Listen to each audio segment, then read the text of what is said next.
This is Dan Schneider on this Dan Schneider video interview. The subject is 2001, A Space Odyssey, and why is it a great film? It's a 1968 American film by Stanley Kubrick, and I have two experts who will sort things out for me. 2001, A Space Odyssey is the film up for debate, and I've got two experts, Bruce Isaacs and Nathan Abrams, and they will be talking about why they think 2001 is a great film. On the left is Bruce, on the right is Nathan. So let me start with you, Bruce. Can you give me a little bit of background about who you are, what you do, and anything you want to say about 2001 before we hit the ground running? Yeah, sure. Thank you so much, Dan, for the invite. It's really nice to be here with both of you. I'm a film studies academic at Sydney University. I'm an associate professor in film studies. My work is pretty much around sort of aesthetics, the idea of film style. I'm interested in technology. I'm interested also in movies that sort of push boundaries. And so a lot of my work is in trying to think about what are the big ideas that movies give us access to. And for me, that's the kind of neat segue into 2001, because I think 2001 is, it's a stunning work of filmmaking. And I think we'll talk a lot about that in this session. The other thing I want to suggest is my attraction to the movie has always been to its mystery, I guess, right? And for me, many years ago when I got fascinated with 2001, I was probably about 17 or 18, and I kind of went through Arthur C. Clarke's book, and I looked into how had this come about. And for me, the big starting point in kind of what I feel is a kind of career-long journey with 2001 is Kubrick saying to Arthur C. Clarke, I want to do a sci-fi movie, but one that could never date. And if you think about it, the process of dating is intrinsic to what science fiction is. So what would it mean to conceptualize science fiction in a way where you couldn't actually date it, where it was kind of for all times? So that idea of time and history and temporality and evolution are just fascinating human concepts. And I guess so for me, it's the filmmaking, and then it's also this wonderful world of ideas. Yeah, and humans always have a problem with things, big concepts like nothingness, infinity. The whole idea of deep time. When some people thought the Earth was 6,000 years old, and it turned out to be billions of years old. Nathan, can you give a little background about yourself and anything you want to say preparatory to talking about the film? Yeah, certainly. I'm a professor in film studies at Bangor University in North Wales. Since 2012, I've been working intensively on Stanley Kubrick from a kind of threefold perspective, looking at his archives, looking at his ethnicity, and looking at what I'd call his ethics, so kind of his intellectual ideas. And out of that has come several books: Stanley Kubrick, New York Jewish Intellectual, Eyes Wide Shut, Stanley Kubrick in the Make of His Last Film. I'm editing, I've just finished editing the Bloomsbury Companion to Stanley Kubrick, which is a shame that I've only just met you, Bruce, because had I met you earlier, I would have got you to contribute to it. But I'm sure I'll find. I also kind of help lead a kind of global community of Kubrick scholars, and so I'll invite you in. And one of the things we're doing in December 21st is a day-long conference on Spartacus to celebrate its 60th anniversary. I go off topic slightly, but where I'm kind of intersect with what Bruce is saying, I come less from the aesthetic, technological point of view, but more from the textual. I'm actually a historian by training, and so film is my kind of archive and textual work, and I'm interested in the ideas in the films. I mean, Bruce mentioned that. And what I'm particularly interested with Kubrick is an intellectual. So how we can look at his films as his way of putting his ideas down. Other intellectuals might write or broadcast. He did it through movies. And so in 2001, I'm particularly interested in the big ideas that he explores in that film and how that fits into his wider kind of oeuvre. So there you go. One of the reasons I wanted to do this film series is over the years on my website, Cosmoetica, I gathered a list of great films. And certain directors, such as last week when I did La Dolce Vita from Federico Fellini, and now with Kubrick, have what I would consider multiple great films. So let me just ask you both. I chose 2001 because in this series I only wanted to do one film by a director.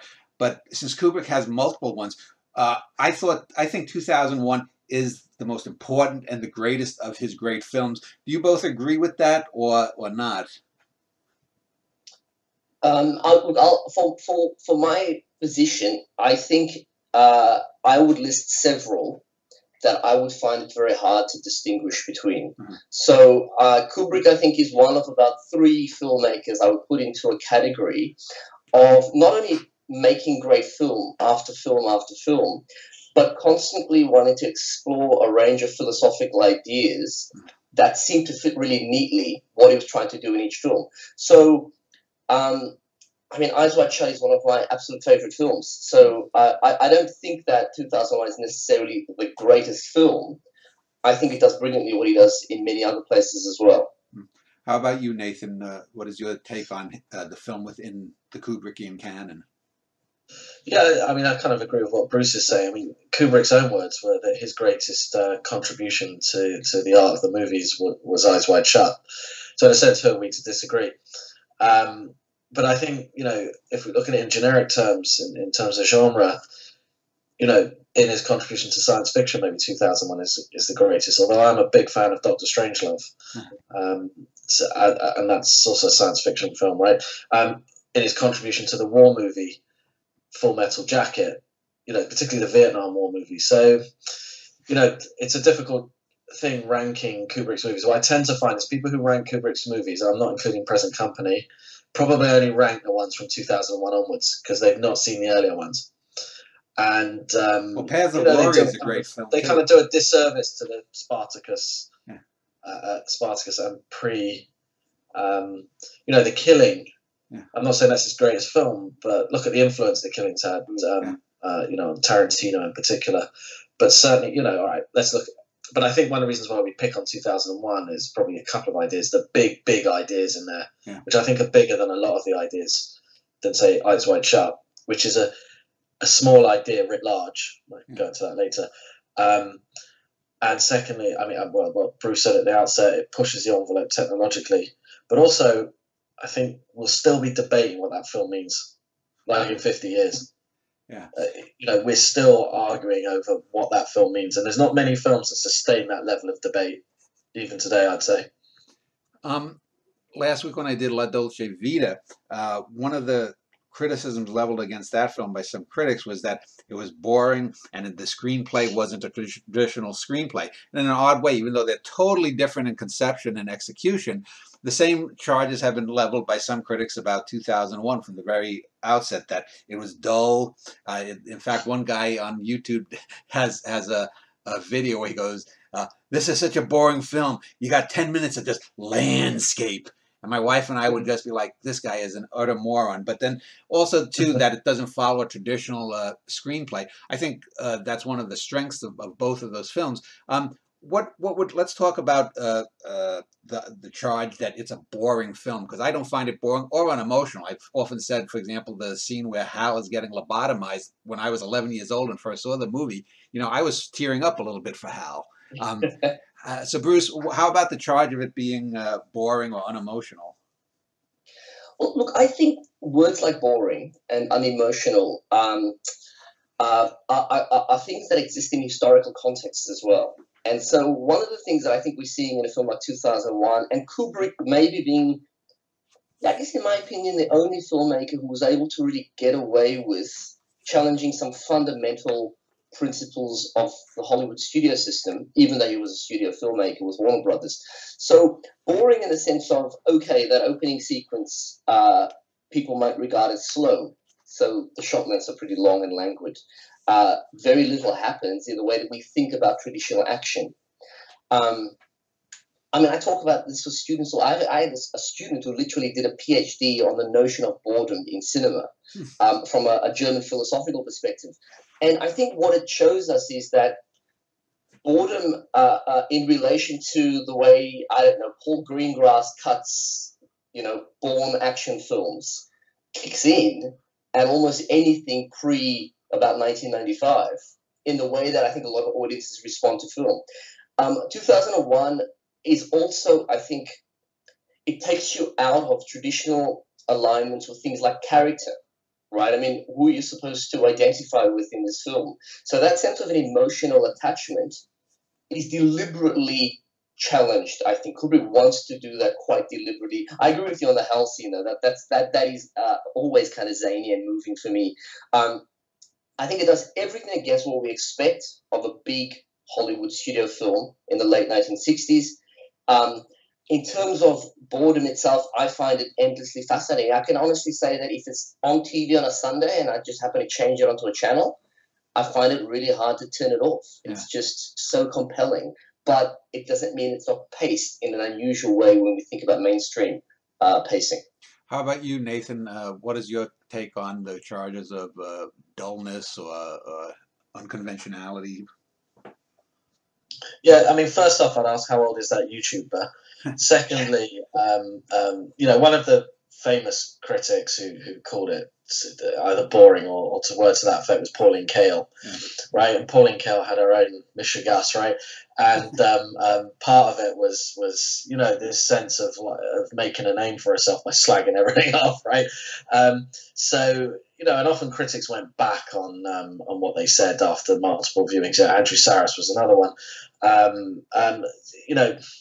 So I definitely don't think it's unemotional. I mean, I agree with everything with Bruce said. It's unusually paced. It's unusually scripted in terms of dialogue. I mean, there's barely a word in it through the whole movie. But anyone who's watched a Schwarzenegger, Terminator movie, it's that's not unusual. I suppose the editing is more fast paced.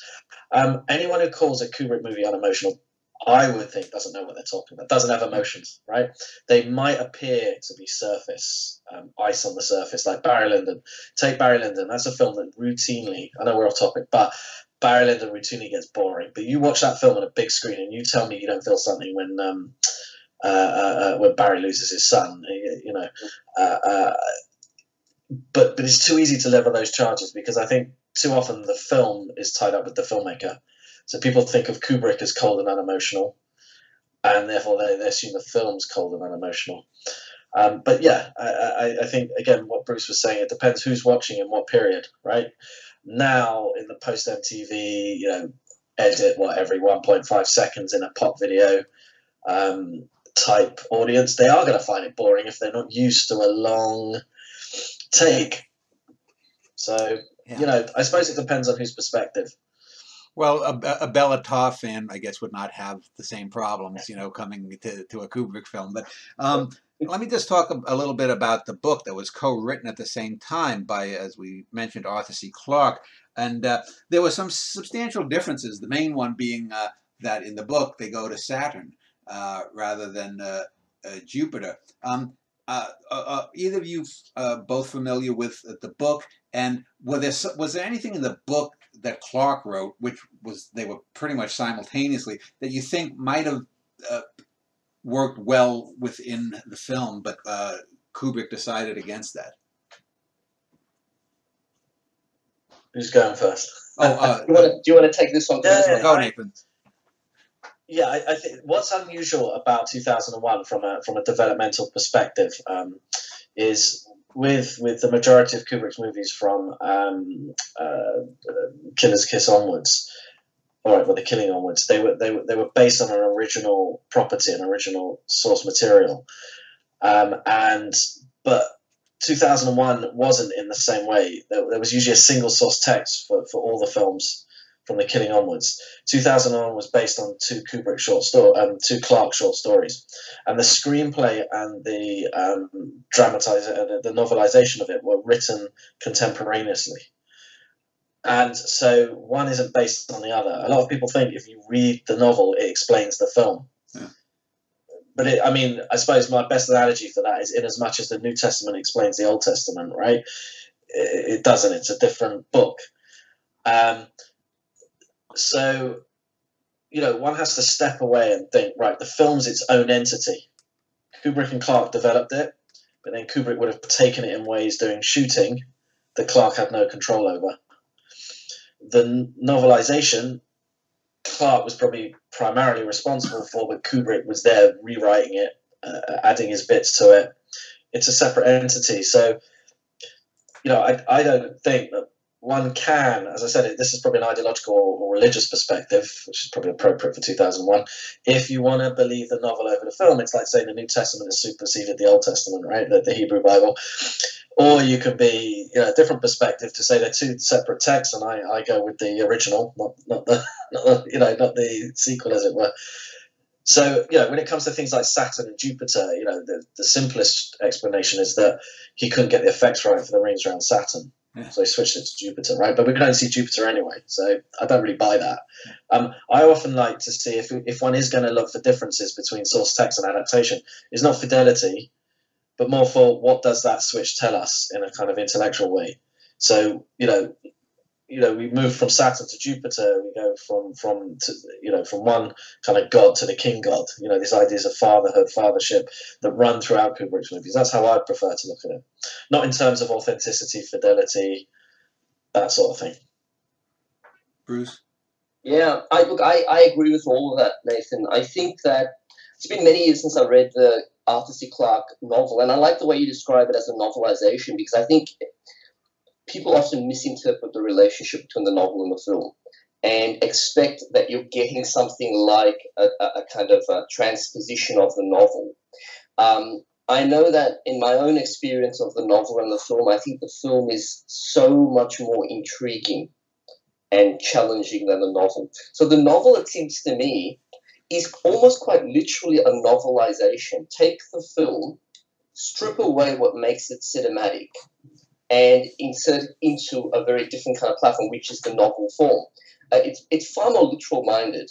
I also think Clarke and Kubrick were radically different sorts of thinkers. I think they collaborated very well. I think Clarke has talked about the fact that they had a very interesting relationship that lasted a long time. I think Clarke, and this is reading, some of his stuff over years, is a far more sort of granular scientific thinker. I think Kubrick, in his entire career, is always interested in the relationship between the kind of natural science and then a philosophical kind of behavior that we all live with. So for me, the movie opens up the space for a deep kind of philosophical thinking that and again, it's been many years, but I don't even think that's in the novel explicitly at all. No, I mean, I think you've put it well. I mean, the other thing is that occurs to me as you were speaking, Bruce, is that, Clarke is thinking like a writer, a novelist. Kubrick wasn't one, and by his own admission wasn't one.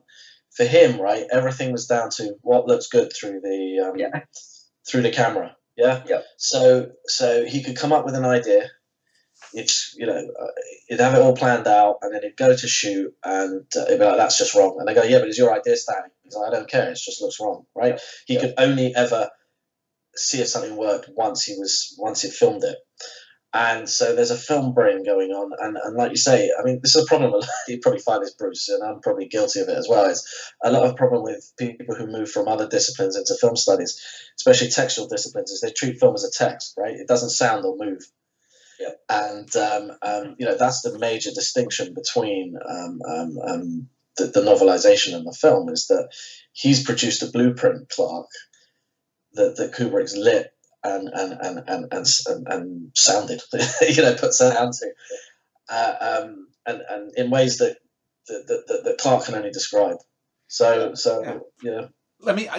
I think just that science fiction, and maybe to a lesser extent horror, are two of the genres that work better in a visual medium first, rather than a written medium. I mean, because you can describe all you want in a book about the rings of Saturn, or I'm trying to even remember how the written version of the Stargate sequence was. It can't compare. I mean, it simply can't compare, especially if you look back, 50 plus years when it was released. Do you think that science fiction, either of you, let me start again with Nathan first. Do you think science fiction is more just, wedded to the visual Yes and no. I mean, as you were speaking there, Dan, I was thinking if that's the case, then why is Philip K. Dick being so popular, for example, as something who's been adapted? And some of those adaptations have been awful. Well, but I think every Dick adaptation in film is better than the source story I've read. The people who do it make it better. Say like Total Recall, it's only a short story, and I love the original film, the Arnie one. So I'd say that. For me, what I like about science fiction, I'm probably a bit sad and geeky on this one, isn't so much of what they'll show you. And often that can be really disappointing. Take the first of the new Star Wars that George Lucas did, right? Just didn't look good. But what I like about science fiction is that those what if questions that it explores. It's a vehicle for the big ideas, I think, more than any other genre, right? Maybe war does it. But as the vehicle for the big ideas, for really asking the big questions, what if, nothing beats it. So, I get what you're saying. Horror, that's probably different. For horror, it's the sound, I think, that gets you in horror. Like the Ring movies. You sit in a cinema with people, you're still, how can I put this? You're still soiling one's underpants, Despite, because of the sound in that film, when you turn the sound down, it's not half as scary. So, this might be more Bruce's film because he's more into the aesthetics than I am. Yeah, I'll hand over. I think sci-fi does some interesting things that lends it as a genre to cinema, and I think it's one of the reasons, for example, very very early films fascinated with science fiction. Right, very, very early films, because people were fascinated by this idea of space, time, and movement. And if I think about 2001, I think it's the defining statement on cinematic space, cinematic time, and cinematic movement. I compare it to something like Nolan did a movie called Interstellar a few years ago, and I remember the hype around the film was all about, we're going to show a black hole on a huge IMAX screen, and this is going to be the most profound spectacle of any spectator's life. And I've got to say, when I went there, there were a couple of fleeting images that I thought were quite beautiful and interesting, but this is what makes Christopher Nolan such a different filmmaker from Kubrick. Kubrick uses cinema to construct a kind of relationship to space and time, I think, that could only have been done cinematically. I remember thinking through Kubrick and teaching 2001, and I sometimes do it in tandem with, I don't know if you guys know a novel by Alfred Bester called The Stars, My Destination. It's a sort of speculative science fiction, and there's a scene in it that Kubrick is kind of channeling with a lot of the scenes in 2001. There's a scene where a guy's stranded on a ship, and he's going to die because he's 20 million light years out of anywhere. But because of his desperation for revenge on the people who did it, he is able to teleport himself through consciousness. And when this happens, and he does it unknowingly, when it happens, the author goes into a kind of stream of consciousness form of narration. And for me, that's the literary equivalent of what Kubrick does so brilliantly throughout 2001, but in that final sequence. I think Kubrick doing a kind of cinematic imagining of what does it mean to be in this place, in the way that Bester did it. I think he was writing in the mid-50s with Stars, My Destination. I want to pick up on a point that you just made, Bruce. And I think one of the things when you're talking about Nolan versus a Kubrick is, I think one of the things in Kubrick's work is he deals with the ineffable. He deals with the mysteries. He deals with a lot of the things that people in life don't deal with, that are in between, that people don't think of, like these big ideas. And I think one of the things that makes Kubrick films, when you rewatch them, better even than the first time, is that the viewer is thus drawn in to an act of co-creation with him by trying to fill in those interstices, the interstitial niches that narratively are left open by Kubrick for your interpretation. Bruce, would you agree with what I just said there, and as to one of the reasons that Kubrick is a great filmmaker, but also while 2001 and most of his work seems to get better on second and third and fourth viewing? I completely agree. I also think that people who are interested, in cinema need to watch his film several times, because I don't think it's useful watching a film like 2001 once. Yeah. The other thing I'd say is the way you described it, Dan. I think that accounts for the way the film was received in the late 1960s. There's so much research into these sort of psychedelic experiences and these gatherings of people who would watch 2001 as a kind of experiential, almost coming together ritual, quite literally. I mean, there's fantastic accounts by people who went through this in the late 60s. And so for me, the ineffability comes from, I think, Kubrick suggesting there are deep and terrifying mysteries about the universe on a kind of subatomic level all the way to the infinite. And Nolan is precisely the opposite. I think Nolan is so deeply wedded to a kind of regime of explaining and sort of determinism in narrative structure that there's no ineffability in Nolan that I can think of. I can't think of a single instance. Nolan seems to be the most classically oriented filmmaker, and for me, it's kind of been unfortunate because just when the capacity for digital technology has been to kind of rethink this ineffability, the most dominant filmmaker of the last 15 years is in fact trying to reinsert, I think, a very deterministic regime on things like space and time and movement. Yeah, and before I just get to Nathan, I think one of the things, I think one of the most overrated of Nolan's films is The Dark Knight. And what really, I think, gives away the game there is when the Joker, who has no background, and I think it's a very overrated performance, but within the film, he says, "I'm an agent of chaos," rather than actually being an agent of chaos. That character actually says it. That would never happen in a Kubrick film, where a character would state what I am. I am the Lord God, or whatever it might be. Yeah. No, I think I'm very much with you. I'm not a huge fan of Nolan. I thought Dunkirk was a masterpiece, but from a kind of interesting historical cinema point of view. I completely agree. This has been spoken about a lot, but there's so much emphasis on explication. Yeah. And for me, if you think about what explication is always telling you what you have to know, right? Because it has already happened. And so it looks down upon the viewer. It looks down upon the viewer, whereas with Kubrick, I think Kubrick was always saying, "You're smart. You can get this if you really try." That's just you can get it because it's gettable. Yeah. And I think Kubrick is much more kind of let's explore the potentiality of spaces and of landscapes and of the emptiness of the universe and so on. Nathan, what's your take on the ineffability factor, if we will, on Kubrick? Yeah, I mean, just to weigh in on the Nolan issue. I mean, for me, it's what I said at the beginning. I don't find the big ideas in Nolan.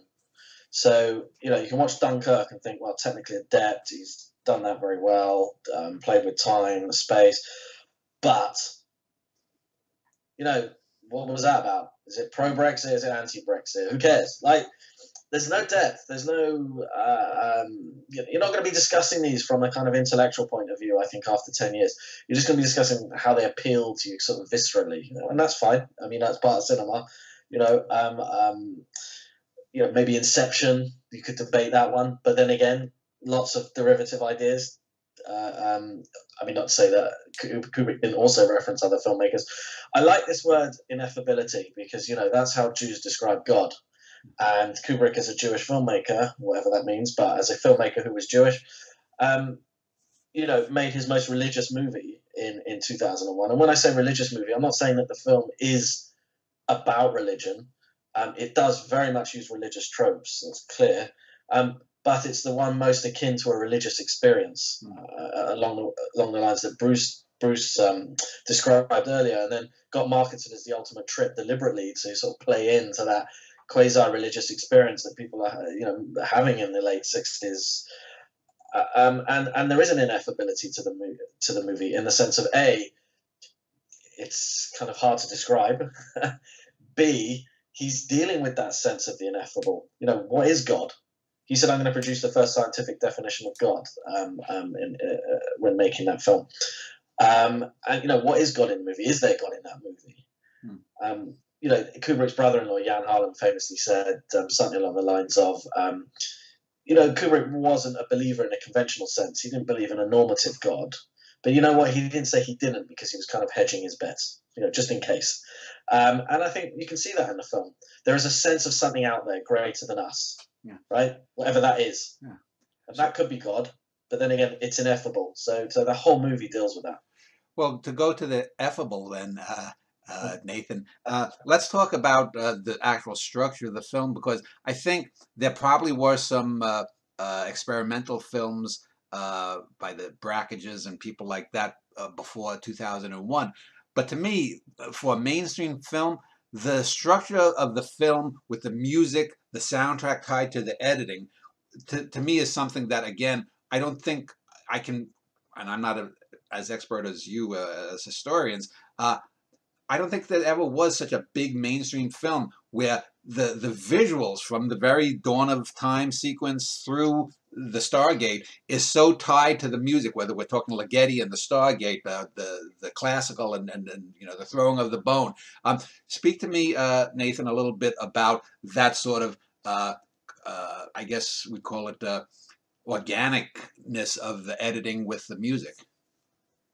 Well, I was going to go back to something else you said. I'm going to be a politician here, which is answer the question how I wanted to answer it, regardless of what you ask. Students get taught about 3-act structure and all this, and people might say they're 3 acts to 2001. There's clearly 4. But there's no intertitle between Act 1 and Act 2. It's like you don't need it, right? It's clear that when he chucks that bone up, we're not in the same temporal space as that initial one. And that in itself is unusual. I call it midrashic, and the midrash operates by 4 levels. That's a whole other discussion. So I think that's unusual. And it's unusual not to have the intertitle. And then it's unusual to have intertitles, in a late 60s movie. And in a film that's almost near wordless, so he is kind of going back to that kind of silent period. For my understanding, maybe Bruce will correct me if I'm wrong, as this might be more his field than mine, is that use of pre-existing music to score a science fiction movie was highly unusual. And now to the extent that if you play the Blue Danube to school children, they will say that's science fiction music. Right? They won't necessarily think of that as a waltz. He did have a conventional score composed for it by Alex North. He rejected it. Alex North didn't even know till he went to see the film. And I think that was unusual. Viennese music, modernist music to score space. I mean, as far as I'm aware, but I will admit the limitations of my awareness on this one, if I'm going to get massively contradicted, that was unusual. Maybe for an entire film, a science fiction film at that point. And then as Kubrick's signature style, he will edit the film to the music, and then, like with Clockwork Orange later on, he then edits the music to fit the film. So you get that, that sort of simultaneity, which I think is unusual.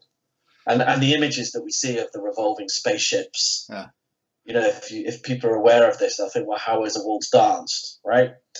This goes back to his favorite filmmaker Max Erfels and the circularity and La Ronde and Reigen and all this. So there's a certain beauty in that kind of the way that the editing and the music and the image all kind of synchronizes. That's the word I'm looking for, synchronicity. Yeah. How about you, Bruce? What's your take on the music and editing? Yeah, no, I agree. I wouldn't contradict that reading of the music being extremely unusual in 2001. Kubrick's also fascinated. Kubrick's one of those interesting figures, I think, in the history of cinema, because as a director, he's interested in cinema, obviously, and he's a filmmaker, but his level of kind of intellectual engagement is far beyond just being a filmmaker, and far beyond just an interest in cinema history. So he's clearly interested in kind of classical music as a form, and we see this throughout his work. I think classical music, you know, this idea of synchronicity, I think is critical to the way music works. Kubrick, as a filmmaker, is thinking maybe more purposefully and explicitly about sound than maybe almost any kind of major auteur at that point. Sound in Kubrick, certainly in 2001, sound is no longer a complement to the visual image. You know, this is an old idea from a guy called Michel Chion, who's like a really important sound theorist. This notion that in kind of 95% of cinema that came out of any mainstream tradition, sound is just there to sort of enhance what visually you've already received. Yeah. So sound is kind of matching in montage, and that, you know, that is still the dominant form in our cinematic lives. Kubrick is thinking very differently about sound. So I think the use of classical music achieves. I mean, I've thought about this. I've sort of in my own thinking about 2001. I think it achieves a kind of oscillating movement between consonance on one hand and levels of dissonance as well. So consonance, the waltz is just such, it's kind of literally an accompaniment, a kind of dance accompaniment, and we feel that rhythmically. Kubrick, I think, is totally attached to the spectator, feeling the rhythmic movement of the docking. And it's also an amazing expression of technological capacity at this point. From all accounts, Kubrick did not operate as a director being kind of subservient to a special effects team. Kubrick kind of controlled all of this. Yeah. So there's an expression of the visual and the sonic at the same time. The other thing I'll say is that the Ligeti is clearly giving us kind of levels of oral and then kind of internal and felt, what I said before, dissonance, things that don't accord perfectly, I think. My sense of that soundscape, especially as he approaches, you know, the scene into the wormhole, it's almost unbearable, right? And so you have a kind of, I see it as total discord in how you're supposed to feel. There's nothing reassuring in some of the uses of the classical music. And then on the other hand, I'm saying there's complete consonance in the use of Blue Danube, for example. So Kubrick is, at the very least, he's thinking about music and sound design in ways that the great sort of classical filmmakers would only ever really thought about the visual image explicitly, had never really approached. And it's a huge leap, I think, 2001 in terms of sound design. Can I add to that? Go. I mean, yeah, I mean, I agree with that. I mean, probably also the classical film directors probably didn't have a remit over music given their sort of tightly defined role. But, you know, to add to that, for Kubrick, music wasn't an afterthought, and he didn't delegate or relegate to someone else. You know, the music, the thinking about the music would have gone on along with, as he would have gone along with thinking of the shots, who he's casting, working on the script. For me, the thing I wanted to add that I didn't say that Bruce made me think of is that the music isn't there just to make you feel a certain way. It gives you extra critical commentary on the scene if you're aware of the type of music, the source, when it was played, even who conducted it. One could make that argument. And so, you know, looking at the composers you chose for 2001, I mean, one of the things is there's recurrences of 4 throughout the movie, and there's 4 different composers. And then, you know, if you think of this and you break it down, there's 4 different types of voice for the Ligeti, Lux Eterna, you know, but they're multiplied. So you've got the big choir. And I think, you know, right, maybe I'm reading too much into it. Yeah, maybe Kubrick didn't think it through that way. Regardless or not, there's very few filmmakers that sustain that level of inquiry where we will make those connections, even if they're utterly false and he didn't think of any of it. We won't be doing that with Nolan or others, where we'll go, look at the 4s in the film.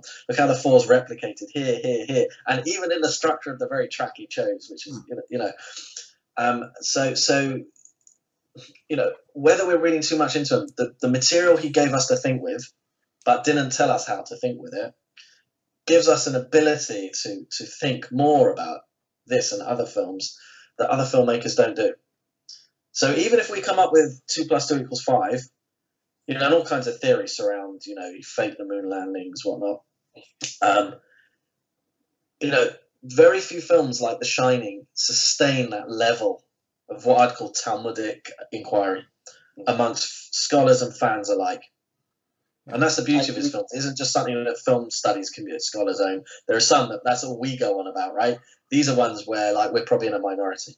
Yeah, I agree that there's something very unique about Kubrick, and the capacity of his works to pull people into those worlds is just stunning. I mean, the subcultures that revolve around film like The Shining, the constant revisioning of the place of The Shining, or the place of Clockwork Orange. There seems this constant need to return to Kubrick and kind of reinsert yourself into that universe. And I would say it's one of the few filmmakers, I mean, where there's a community.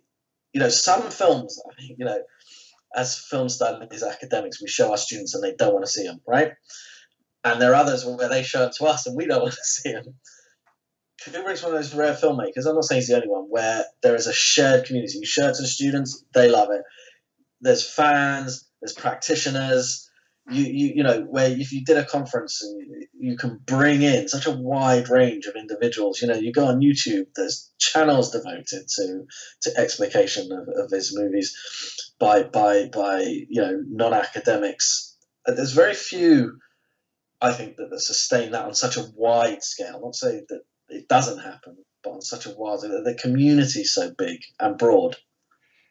Before we go on to our next segment and talk about just some of the narratives within the film, I did want to talk about the cast. And speaking of fours, there really are only four major speaking roles. There's Hal 9000, voiced by Douglas Rain. There's Poole and Bowman, who's Gary Lockwood and Keir DeLay. And then there's Haywood Floyd, played by William Sylvester. And they're all male, and all of them speak in ways that most people would say are non-naturalistic. You don't get any of these great emotional scenes, with the exception of Hal when he's being sort of lobotomized there. So let me just talk about all four of those performances, if you will. Let's talk about Hal 9000 first and Douglas Rain. He seems to have almost in retrospect, the prototypical computer voice. He's calm, he's reassuring, even as he's seemingly plotting. And I'm going to toss away any of the 2010 and the later books that try to explain why he did it. It's a mystery in this film. We don't know what's driving Hal. Let me start with you, Bruce. Douglas Rain's voice. Could you imagine anyone else being the Hal 9000? Well, after 2001, it's almost impossible not to hear Hal in every other AI voice that emerges after 2001. So even, that film Her, the Spike Jonze film, it's impossible not to go back to that moment of 2001. I love the voicing. I love that voice performance. I agree that there's, because I think it has to do two very difficult things in concert. One is it needs to be machinic.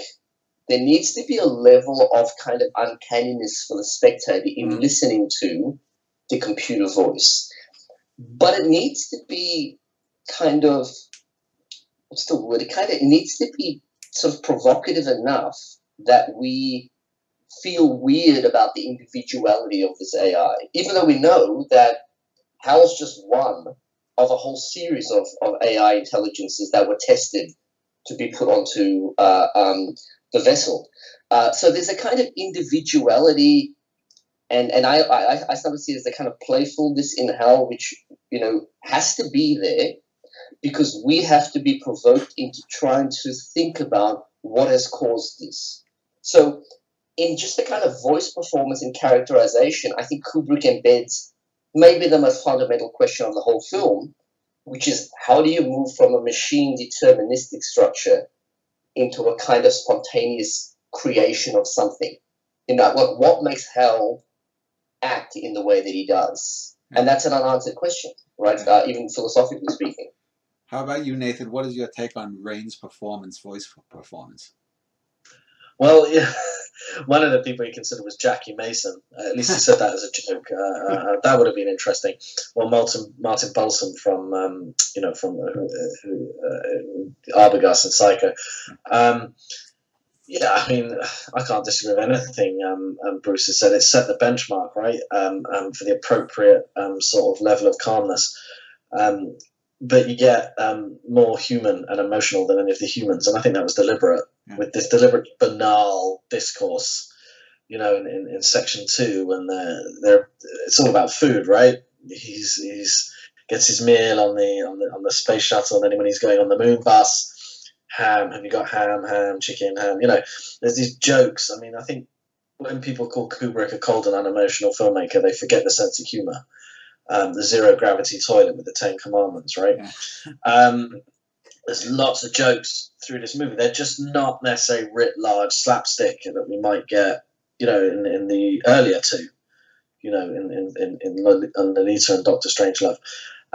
And the beauty, I think, of the casting of Hal is, and I wrote a piece on this, is he can be read in contradictory ways, as mother, as father.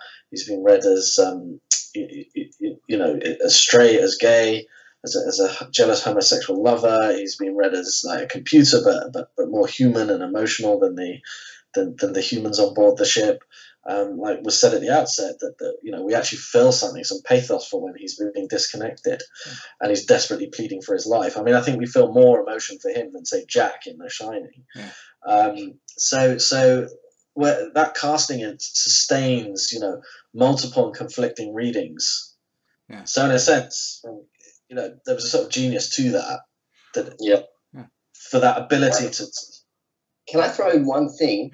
In one, I think it was the 50th anniversary tour of the film, came to Australia here, and they had Frank Poole as one of the guests. And Frank Poole he spoke at some length about the way that Gary Lockwood yesterday. Gary Lockwood. Yeah. And he talked about Kubrick directing the performances and to strip emotion out of the delivery of lines. And I thought that was just absolutely intriguing. So that Kubrick there was a rationale for stripping away the sort of humanness. I'm kind of using scare quotes, but I know we're on a recording. To strip away the humanness of the characters and to establish some kind of, I don't know, some kind of continuum between the human characters and Hal. And I always thought, you know, so people often say, well, these people are so dull, they're lifeless, I feel no emotional connection. But I think that's to miss the kind of larger framework of what's happening in this you know, this long vision of evolution, I guess, which is what Kubrick's interested in. Nathan, William Sylvester's character, Haywood Floyd, is often overlooked as a performance. He's often seen as being reduced to just pushing the narrative along, telling the people where we are and where we're going kind of thing. Yet he has two interesting scenes, I think. One is the little game he plays with the Russians on the space station, and then the telephone call to his daughter. What is your take on his performance and the character?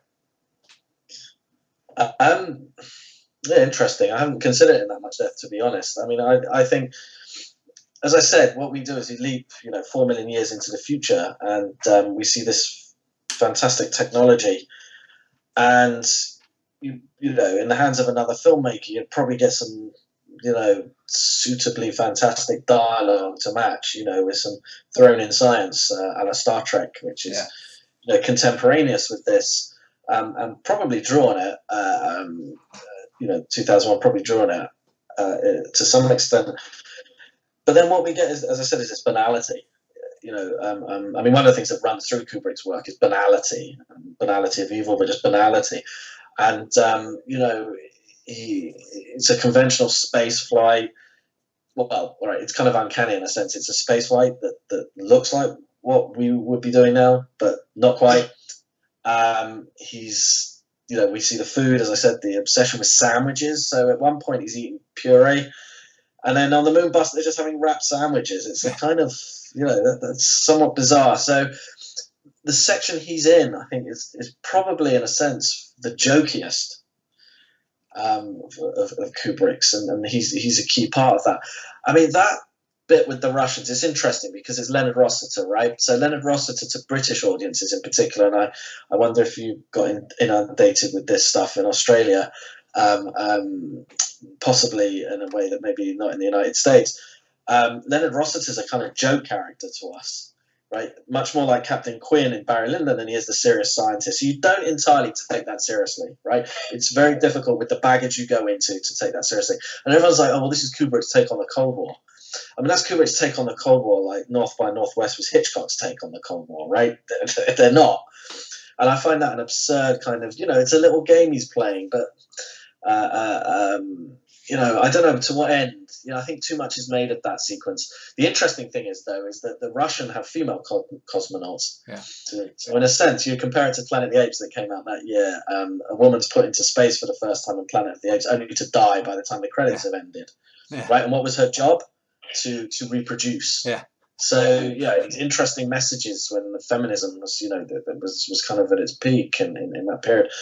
But yet, in 2001, he has these female Russian cosmonauts, which in a sense is actually crediting them more than the non-female crew of maybe there was some in hibernation. I have to think about that in 2001. Just the final point with Squirt. I think what's interesting there is out of his 3 daughters, the only one who made the cut is his youngest and heir apparent, Vivian, and that's Squirt. And the other 2 were shot for a sequence that was cut. Which in itself is interesting because from a biographical perspective, I mean, that's really what I'm interested in.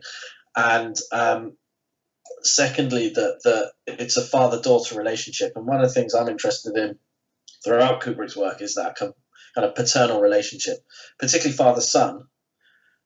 We don't get that so much in this, except for the kind of phone calls between Bowman and his family. But I think from a biographical perspective, that sequence interesting. Doesn't really answer your question, because I'm talking around the scenes that he appears in rather than his performance. Okay. Maybe Bruce can answer it better than me. How about you, Bruce? Any comments on?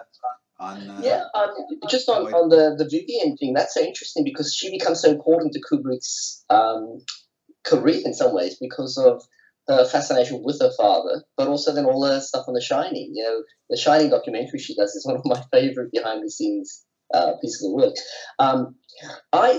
My take on that scene with when we've just seen The Dawn of Man.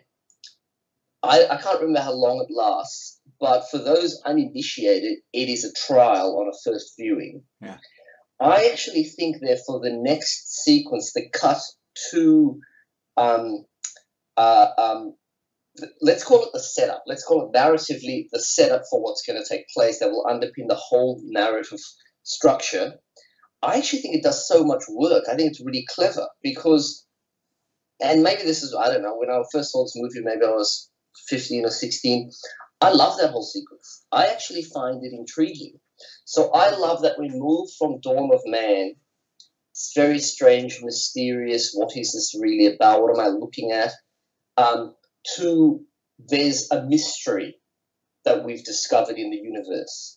And I think that speaks so powerfully to audiences in the 1960s, not just of science fiction, but, I think the world is interested in what are some of the mysteries around space. The space race, is at a kind of zenith at this point. We're trying to think about discovery. So I think the way Kubrick frames it is really clever. I always find it compelling because he's kind of inserting one section of film that is going to give you something. It's going to try to bring you into the compelling forward movement of the story. Because, to be honest, other than that, there's only hell going berserk.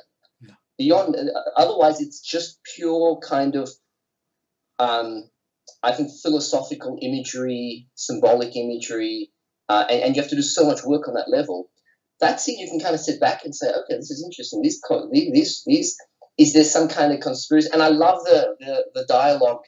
In that crazy kind of Clockwork Orange set that they built with the red chairs and the white kind of clinical surrounds. I love the fact that Freud can't speak about why he's there, and there's a cover-up. That is going to become such a trope of 70s big Hollywood science fiction. The government's doing something. There's secrets. and it's our job to find out what is really going on. So for me, I go through that breathlessly. I love that sequence, and I think it sets you up for, okay, now you're along for the ride. So I actually think it does a lot of work. Right. In the film. No, that's interesting. I mean, now that you mention it, it kind of anticipates all those paranoia movies of the 70s, all the Pakula movies and Capricorn 1 and all whatnot, 3 Days in the Condor. Yeah, I've never thought of it from that perspective. That's interesting because I suppose that's contemporaneous with sort of the revelations of My Lai, the Pentagon Papers, and just that kind of disillusionment with the Vietnam War. And, you know, what's curious about 2001 is how, and that's probably a test to its popularity, is how it doesn't refer to the Vietnam War directly, but yet does in the kind of questions that it discusses and the nature of violence and evolution. But I find that interesting. I never thought of that. I'm going to have to throw that in now, is that sequence attests to the incipient paranoia that the Vietnam War is instigating in American audiences, and it's going to be writ large now through the late 60s and early 70s in movies of a different genre to which this now in part belongs. Now that you've said it, and I always view it in that way. And whenever I watch 2001, for me, one of the tantalizing questions of that whole sequence with Floyd is, where does power reside? You know, in that space station. So it's kind of like it's almost as if it's trying to pose a different kind of political organization, because it's really unclear. It's not clearly defined. You know, what is state power in that world? Is there even such a thing as the nation state anymore? And I don't know that any of those things are fully answered in the scene. So I find it part of the interesting mystery. What is the political organization in the year of 2001, when all this mystery is evolving? Because clearly some people have power to keep secrets, to create big hoaxes, and to convince huge groups of people that something is happening. So I think it completely feeds into what's going on in America at the time, and what will really gain momentum through the 70s. Although the difference I'm sorry. Yeah, I was just going to add, just as you were talking, what made me think was that one of the things I'm interested in exploring that runs throughout Kubrick's work is fascination with Nazis and the Nazi period. And not always, you know, obviously there's the imagery and Clockwork Orange and his aborted attempt to make Aryan Papers, but you know, it slips throughout his films. And as you were talking, what made me think about it was, you know, and this might be a bit out there, is that in a sense, what Floyd is presiding over is a kind of space Wannsee conference, a banal conference, seemingly deciding a big question, but done in the most bureaucratic of ways. And that whole speech he gave was a rousing speech he gave. Well, he didn't say anything. You know, it makes me think, and I never thought of this before now, that maybe subtextually, if one connects it across the body of his work, that he is thinking these questions of state power. Because, you know, obviously, I think one of the things that would have concerned Kubrick is how state power had been used until fairly recently. And those questions were being asked in the late 60s of America now, because they were shown to be guilty of Nazi-style atrocities in Vietnam. And you know, I'd never thought of it that way before, but maybe that sequence is connecting some dots. You know, I'd never thought of it as being part of that. I looked at it as how, and later on, you know, with that kind of banality of evil when he kills by euphemism. You know, life functions terminated. He's just murdered but 7 crew, and life functions terminated. One of the great euphemisms in film history, certainly. So it's interesting now. You know, it's interesting too, though. In 2001, the government, the state, the U.S. Government at least, is covering up their ignorance, whereas in a lot of the later paranoia movies, they're covering up things that they actually know. Let's talk about the two main astronauts then, Gary Lockwood's Poole and Keir Dullea Bowman. Gary Lockwood, for most science fiction fans, is known for basically 2 roles. This role and his role in the second Star Trek pilot, where he played I think he was a navigator who gains what do you call psi powers when they try to pass through the galactic barrier or something. And then Keir Dullea, before this, was probably best known for his role in David and Lisa, and then he'd had a role in the original Thin Red Line. And yet, I think they both give very different but very interesting performances. Poole seems to be a little bit, if you want to call him that, a little more hot-headed. He seems to be the more dynamic of the two, whereas Bowman is a little bit more phlegmatic. Bruce, what is your take on these two characters and actors and how they interact within the film? So I love the two lead astronauts, and I love the performances as well. I think that there's a deliberate sort of contrast in the two of them, in that Poole seems to be less cerebrally minded. I guess that's the way that's my impression of Poole. Even though that doesn't necessarily come out in dialogue, because there's almost none of it. It seems to be that Bowman is the heart of the mission, and that Bowman is going to be installed by Kubrick into this space where, in the end, Bowman becomes one of a long line of explorers in, let's say, the Western narrative tradition, and this is going to be kind of this is Kubrick's great notion of a science fiction film that can't date. This is the ultimate explorer, and I think the performances are fantastic. We talked a bit before about this. How did they take out the naturalism of the performance? I think here Delia's performance is just pitch perfect for me, and I actually think it's required for the final sequence of the film. I think if there's too vivid and too idiosyncratic a portrayal of that primary explorer, then Bowman as a kind of philosophical figure or kind of philosophical object in the final sequence, the kind of famous last sequence of the film, that evolutionary sequence, it loses some of the resonance, I think. If he's a character, if he's a person, if he's David Bowman, it's far less interesting than if he is this explorer that has been to a place that nobody has ever been before. So I think the performances are really well calculated. I think the contrast works really nicely, just in dramatic terms as well. I find it quite engaging.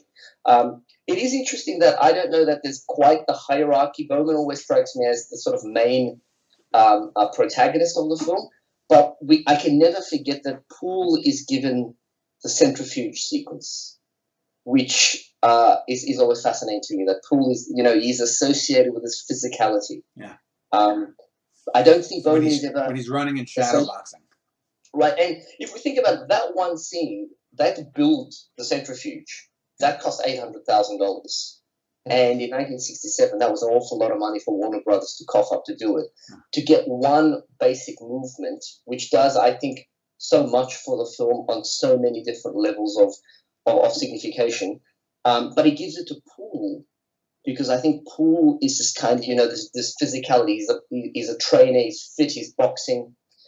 Bowman is always established with this more cerebral, philosophical journey, I guess. And for me, that's the real power of Bowman's character. Well, Bowman is the guy who plays chess, I believe, with Hal. Bowman is the guy who lobotomizes him. And it's Poole who's doing the shadow box, and it's Poole who's doing the physical activity of going outside to fix the antennas. Right, yeah. And I think that contrast is there. It's also interesting, I forgot the chess scene, of course, because now I read this somewhere, and maybe it's hyperbole, but it's not, I don't think it's false, in that Kubrick had attempted for a very long time to get up to the level of a grandmaster at chess, and that he was obsessed with chess. And again, that's such an interesting element, to put into Bowman's character, that this is a kind of thinker and an analyst and a kind of explorer in mental terms. Nathan, what's your take on Poole and Bowman? Yeah, to add to that, he's the artist. He's also drawing, isn't he? Right. He's practicing his sketches. So, I mean, as Bruce was talking, what it made me think of is those kind of, what Laura Mulvey would talk about, the kind of active and passive characters, and the way you were talking about is Bowman's the kind of passive character, and doing the more, feminine pursuits. I use that advisedly. Drawing, playing chess, cerebral thinking. Whereas Paul's the doing character, right? He's the one running, boxing, as you said, fixing the antenna. And it's in so that came to mind. But then also one of the things I'm always interested in is trying to look for who the kind of Kubrick avatar is in a movie. Like who's him? Who's speaking? Who is he speaking through? So Jack in The Shining, and Bill and Ziegler in Eyes Wide Shut, sort of Alex in A Clockwork Orange. In this, I always thought Hal, right? But as you're speaking, I'm thinking, well, he's clearly kind of Bowman is the kind of Kubrick character in the sense of he's the artistic, he's the chess player, just like Kubrick was the chess player. But also, what it makes me think is that this section is a chess game between Hal and the human crew. And in a sense, although Hal dies, gets deactivated, by doing so, they get to the next level, right, of the mission. They achieve the mission. So to me, it doesn't matter why Hal did what he did or how Hal did what he did. That he did what he did is what he was kind of programmed to do, to get Bowman to Jupiter, to go through go through the monolith, go through the Stargate, meet the monolith, and then progress to the next level of evolution. So he achieves his mission. So however one wins the chess game, right, Hal does, or in a sense, and Bowman does, because he survives. So they both do, if you see what I mean, in that Hal gets the human cargo to where he meant to get him, if that's what we understand his mission is. Yep. I mean, this is an alien, so maybe there's a secret one. But also Bowman wins kind of because he survives. But maybe because he was meant to survive. That was always the kind of end game. That's the way I see it. So Nathan, let's just talk. We really basically sketched out the details of the movie in terms of narratively for those who have not seen it. We talked about the dawn of man through the Floyd section, through the journey to Jupiter, and then the Stargate. So let's talk a little bit more though about symbolism and any of the larger metaphors, because a lot of the people will talk about the monolith, the quote-unquote star child at the end. Before I touch on that, I do want to talk, though, a little bit about, go back to the ineffable with Hal, since we leave off with that. We don't know in 2001 why Hal does what he does. The film 2010 and some of the later books by Clark try to explain it in logical terms, which I think really undercuts, it removes the power, certainly in the book versions. And I think the mystery of why Hal does what he does within just the context of this film is one of the central things, because Hal, as you said, murders 5, 6, 7 other astronauts, whatever it is, and he does it in a very, what we'd call a psychopathic way. He acts like a psychopath with, I just off 5 people, 6 people, whatever it is. What is your take? I'll start with you, Nathan. What is your take on the act of murder and Hal, and the fact that we don't know what is actually motivating Hal within the context of this particular single film? Well, I think I gave it in the sense of, as I said, it's what leads to the end game and Dave going to the next level. But I suppose when we think of it in terms of the bigger picture, right, this isn't a movie about Hal. Yeah.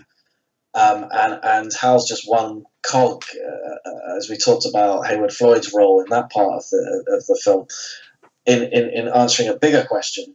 So, I haven't spent a lot of time thinking about why Hal did what he did, other than to, as I said earlier, thinking about the nature of what he did, right, and what Kubrick might be trying to say through that kind of bureaucratic efficiency and jargon by which he kills the other astronauts, and attempts to get rid of Bowman as well, and fails. So, that's probably all I've got to say about that. Okay, Bruce, what is your take then on Hal's motives, if within the concept of just a single film? Well, and I think I might have touched on this a bit earlier. I find that one of the most interesting parts of the whole film, which is to try to think about, obviously, the whole question of artificial intelligence is an interest for Kubrick. It's an interest for Clarke. It's a part of a lot of scientific discourse at this time, and then opens up questions around what is free will, for example, what is agency, what is sentience. And so for me, what Hell does in the film is not just to kind of propel the narrative forward, and then also to propel Bowman literally forward on his journey. It's a great phrase that Nathan was using earlier, this idea of the banality of evil.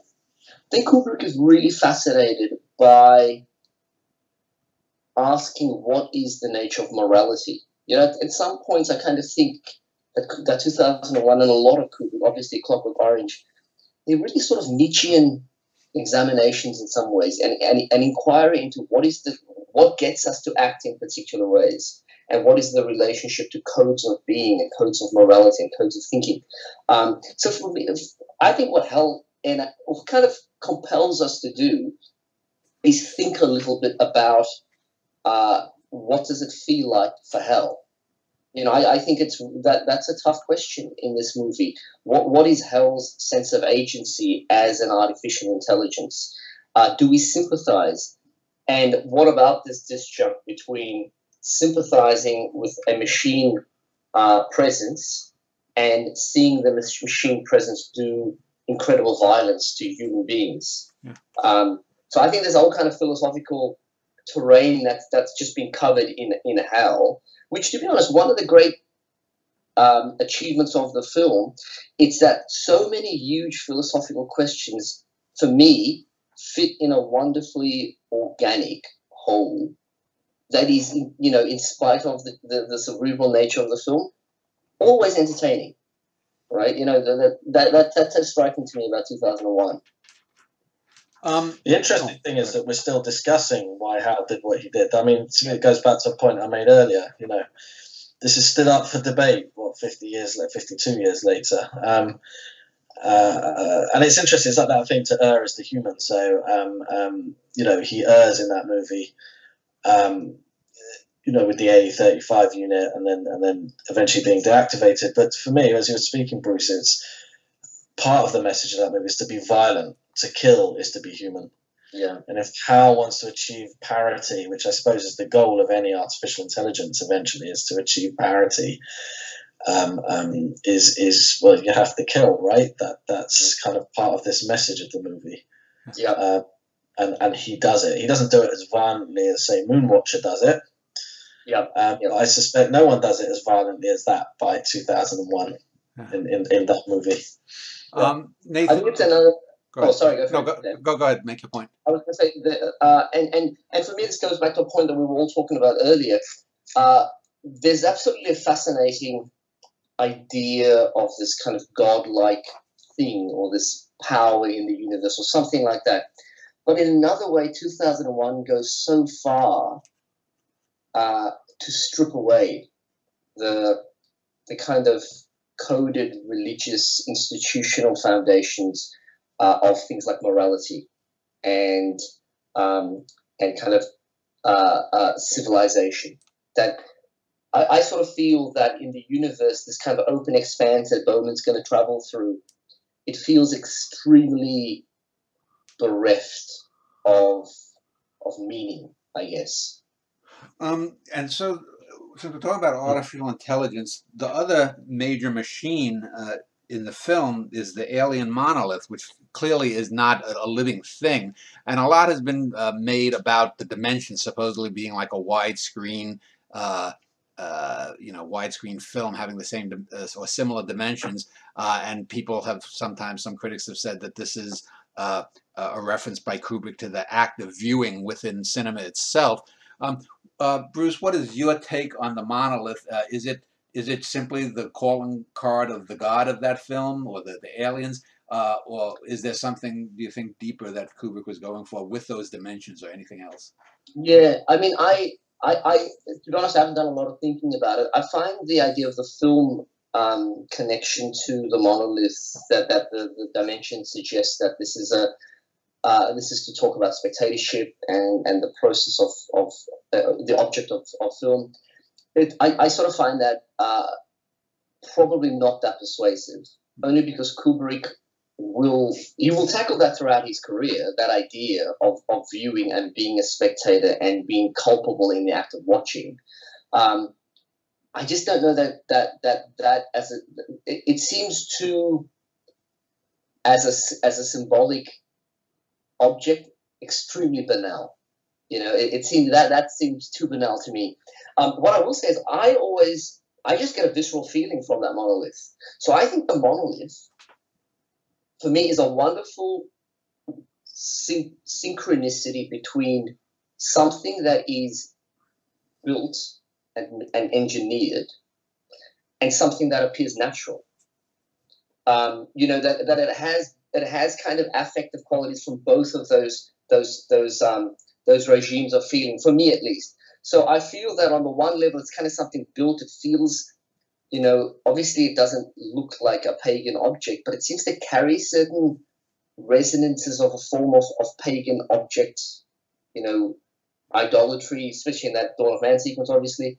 But then obviously it's a machine of some kind, but it's a machine that we are explicitly not required to understand. I think that's what makes the monolith so wonderful, is that to try to inquire into what the nature of that intelligence is to kind of diminish, I think, the purpose of it, which is its effect, its power. Yeah. Nathan, your comments on the monolith? Oh yeah, where I was short last time, I can use up my airtime on this one.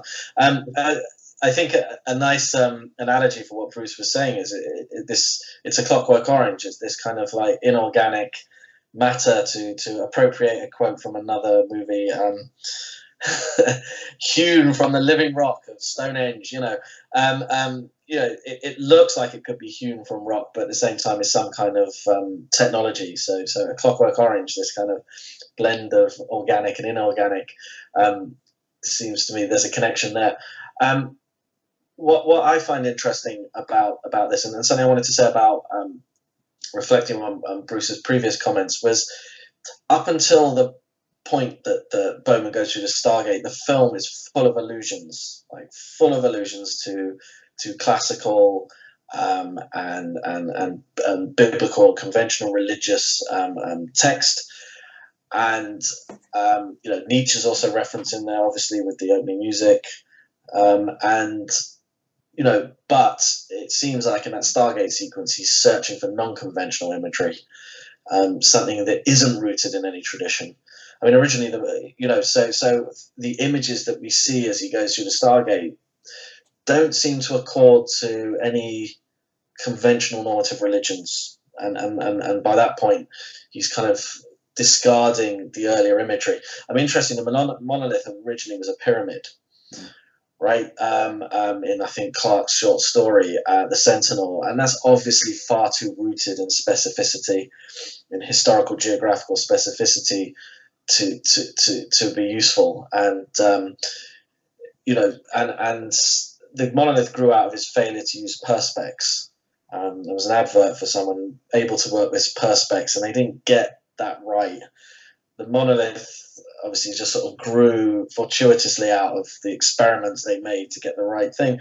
And I think the beauty of it is, and it's something you said, Bruce, is in the Bible, in any place where Canaanite religions worshipped, they established a standing stone. And clearly this monolith is a standing stone. And I mean, obviously Stonehenge is a form of this, right? I mentioned earlier. And so there's lots of kind of baggage associated with this monolith. A standing stone, that's Canaanite, pre-Canaanite religion. The Hebrews did it. Obviously, a lot of the critics referred to it as a tablet of the law, but without writing. So whatever the decision was and whatever Kubrick was aiming at, what we've led to is a symbol that enables people to project on it a lot of thought. Yeah. And I think that's the beauty. And it reflects back at you what you want to see in it.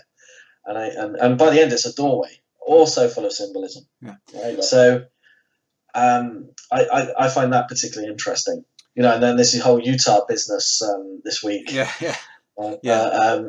Did you know, Bruce, Yeah. in Utah they found what seems to have been not a monolith. It looks more like it's not quite the dimensions of the monolith, but somewhere in a Utah canyon they found this metallic structure about 12 feet tall and maybe about 3 feet wide. And the helicopter pilot, they won't say where it is because it'll be vandalized soon, but Yeah. it was, someone thinks it might be a prank, but it seems to be too heavy an object to, I don't know.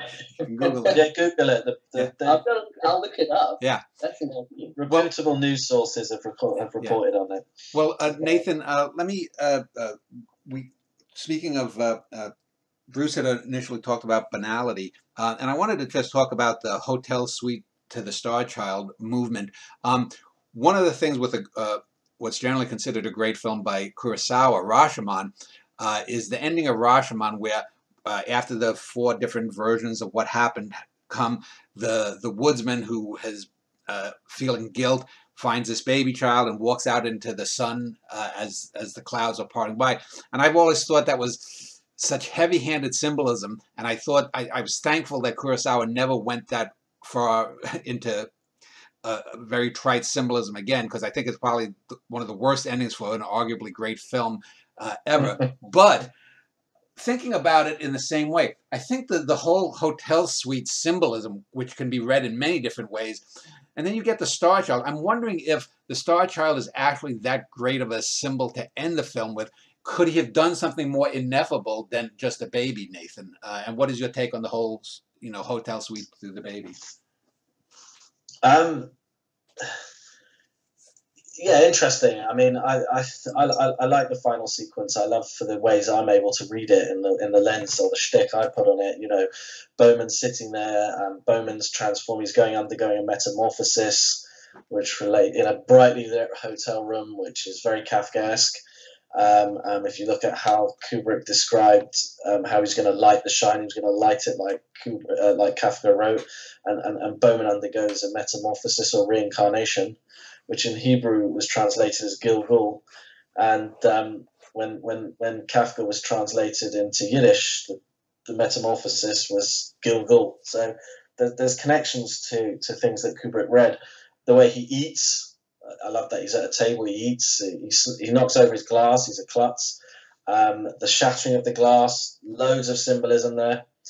You know, Kristallnacht, to the smashing of a glass at a Jewish wedding, to the shattering of the vessels. I mean, there's loads in there. Then he ultimately goes through this doorway. Doorways very much figure in the Bible, in the Psalms, who were written by David, who was also a bowman. I mean, I haven't talked about classics here, you know, and the whole Odyssey thing. Is the baby a bad ending to a classic film? Maybe in Rashomon. Rashomon, I'd say, is one of those films I talked about earlier. I'm not trying to downplay it. It's one of those films we show our students, but they're not as keen about it as we are. Yeah. What they're more keen about is when it's been that kind of multiple narrative perspective has been translated into other films. Yeah. You know, the baby worked in as much as this is still discussed. You know. Yeah. What did the baby do next? Well, we only know because of Clarke's novel, the Clarke Kubrick novelization. The connection I always make is to another movie that came out that year, who's a child that ends up with strange eyes, was Rosemary's Baby, and you know, there's lots of kind of similarities, and they were friends between Polanski and Kubrick. Whether this is. I mean, this is obviously fortuitous, but there's something interesting that in '68, so you get 2 8 movies, and then 2 movies that end on babies with strange eyes, and I think again it raises a whole level of discussion. For me, I'm interested in, as I said, this is reincarnation, and there's a Jewish tradition that a baby is born in the womb and learns the entirety of Torah, and as it exits the womb, an angel strikes it under the nose. Causing the septum, and at which point it forgets it all. So its life's purpose is to relearn it. And this child is in a womb. you know, I read the end very positively. I don't read it negatively at all. I mean, Robert Kolker, with whom I've worked, and I'm sure people are aware of his work, he often sees Kubrick's films negatively. Another trapped entity doomed to repeat. And I said, no, I actually see a lot more positivity, that a lot of his films actually end on a positive note of rebirth, or birth, like Spartacus and even Clockwork Orange. There's a positive note at the end of Paths of Glory. I suppose his least positive is the killing, where he just sort of doesn't matter anyway. But so in that sense, I think The Baby works. And even if you've seen the exhibit, and it's very uncanny. Obviously, he was taken with Freud and the Sandman and the eyes. And that baby, if you've ever seen the travelling exhibition, if you haven't, I recommend it. It's an uncanny child, and that very much fits into a lot of Kubrick's themes and interests throughout his work. How about you, Bruce? What's your take on the hotel suite to the Star Child? Yeah. I think Nathan's done an amazing job of unpacking, you know, what's been a big theme in this talk, which is there's so much going on. There's so much depth and interest in every scene in 2001. My particular take on this comes out of one aspect of Kubrick's fascination, I think, which is with a kind of a scientific fascination with space and time. Obviously, that's one of Clarke's fascinations. They're working together on this from the source material with Clarke, and then Clarke is novelizing it as the script is evolving. So the reading I would offer, you know, which I think sits really nicely with everything that Nathan's talked about, is, and goes back to my point at the very opening of this talk, which is, I don't think there's been a film in history that has ever captured that almost impossible challenge of showing us a different kind of temporal experience. So a different kind of experience of time. And so where Nathan used the word sort of reincarnation, this process of Bowman is obviously aging through these various scenes. And then the ultimate point is death and rebirth, and he's the child. One thing I'll add as a kind of complementary reading, which I think can sit really nicely, and I don't think is in any way a kind of contradiction, but is to say, what if we look at it from the point of view of how does the scene work as an expression of a human being's experience of time? And I think what Kubrick's really interested in sort of theories of relativity. He's really interested in quantum theories of space and time. You know, this is a fascination in his life. And one of the things that I've written about is, if we just strip back the whole scene, the most stunning part of the scene for me is that the basic thing Kubrick does cinematically, and he uses a really simple technique, which is just called shot, reverse shot. You show somebody, you cut to what they're looking at, and you get a shot, reverse shot. And what he does is, whatever the subject looks at vanishes from the screen. And that's the point of the evolution. So one of the ways I put it is, Kubrick gives us a way of thinking about time where we're not subjects and objects in relation to each other. We don't see things happening, but in a sense, we are immersed inside time itself. And this is what Clarke made of it. And again, I don't know what you want to attach to Clarke's novelization, but in the novelization, the child, again, it's really unfortunately literal, to be honest. So the movie ends on this really strange image of the Star Child facing the planet, right? And so on a very basic level, we can say, okay, that's interesting. The child is as big as a planet, you know, so that's the first thing that I would say is kind of just jumping at you. The second thing is Clarke in the novel goes on this whole kind of strange point of view from the child. So the child in Clarke's novelization of the movie, and again, it's how people want to take that, the child is able to encompass all of space and time. So there is no, I don't know if people have seen the movie Alive. Oh, not Alive, sorry. What's that? the recent one with the aliens that a linguistic scholar does work with. I know what you mean. Not Arrival. It's a fascination in science fiction to think: is there an alternative to chronological time, past, present, future? I don't know of another film. Nolan tried with Interstellar. I think it failed really miserably.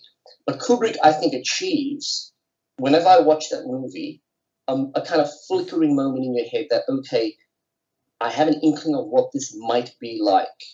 What would it be to be a non-chronological time?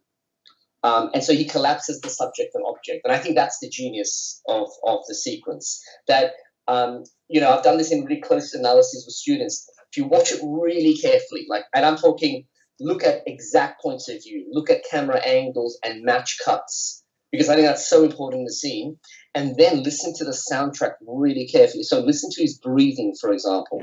Listen to the chink of the broken glass. And what's really brilliant is the minute it happens, you lose the object. So he's looking at something. Remember when he comes walking into the room and he kind of looks around the corner, and the minute you cut to the reverse shot, that thing that he once was is gone, and he becomes the other, the other object.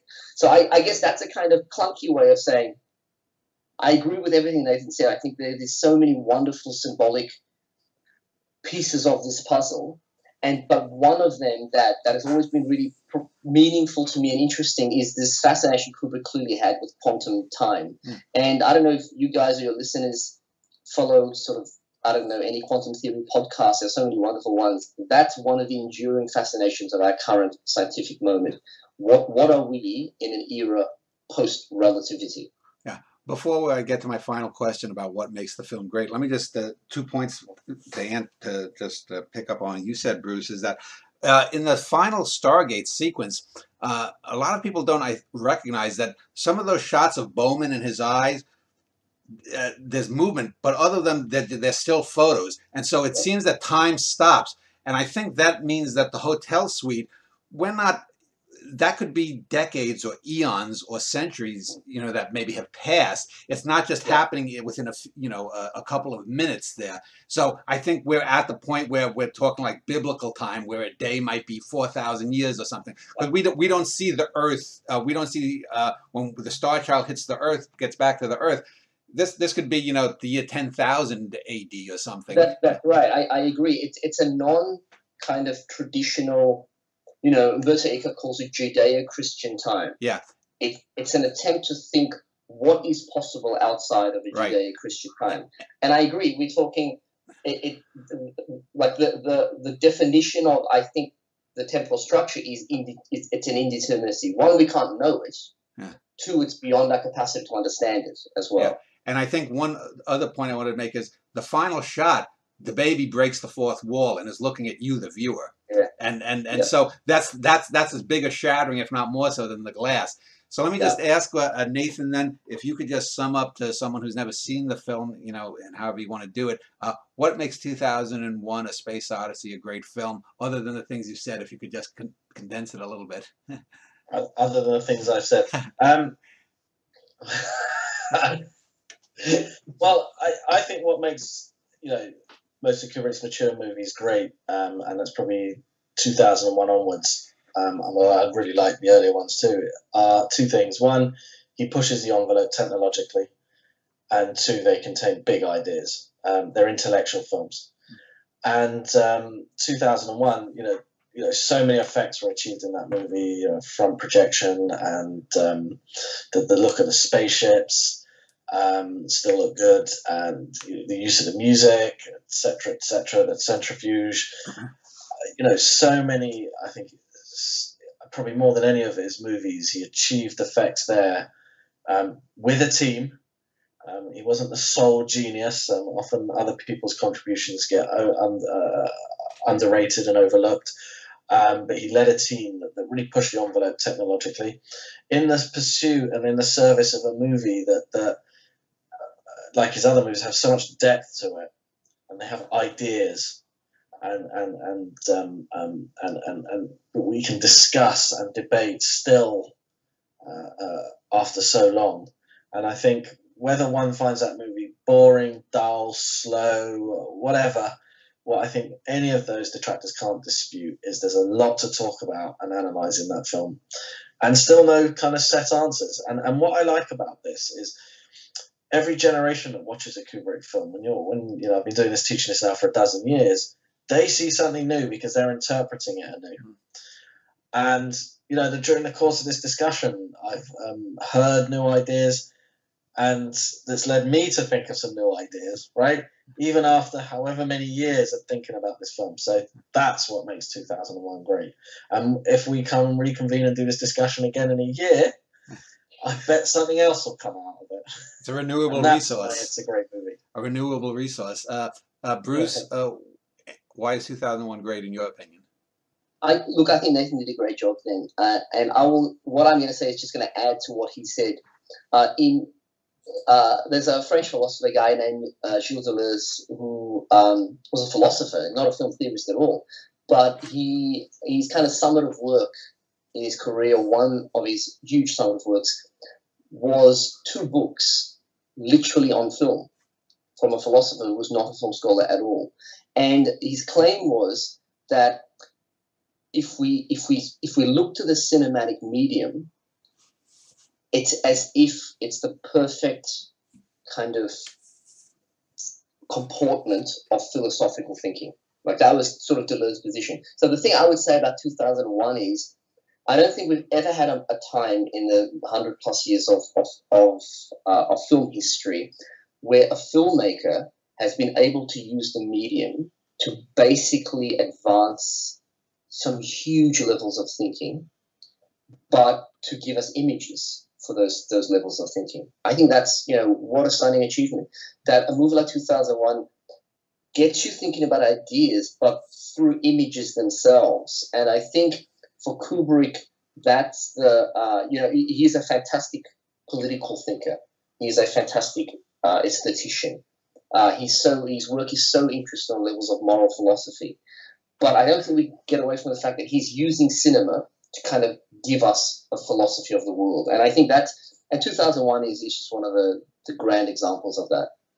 Well, I want to thank both Nathan and Bruce for contributing, and I will link to both of your university pages below this video. And again, thank you for your time. Thank you so much. Well, it was a fantastic discussion. Yeah, good to meet you.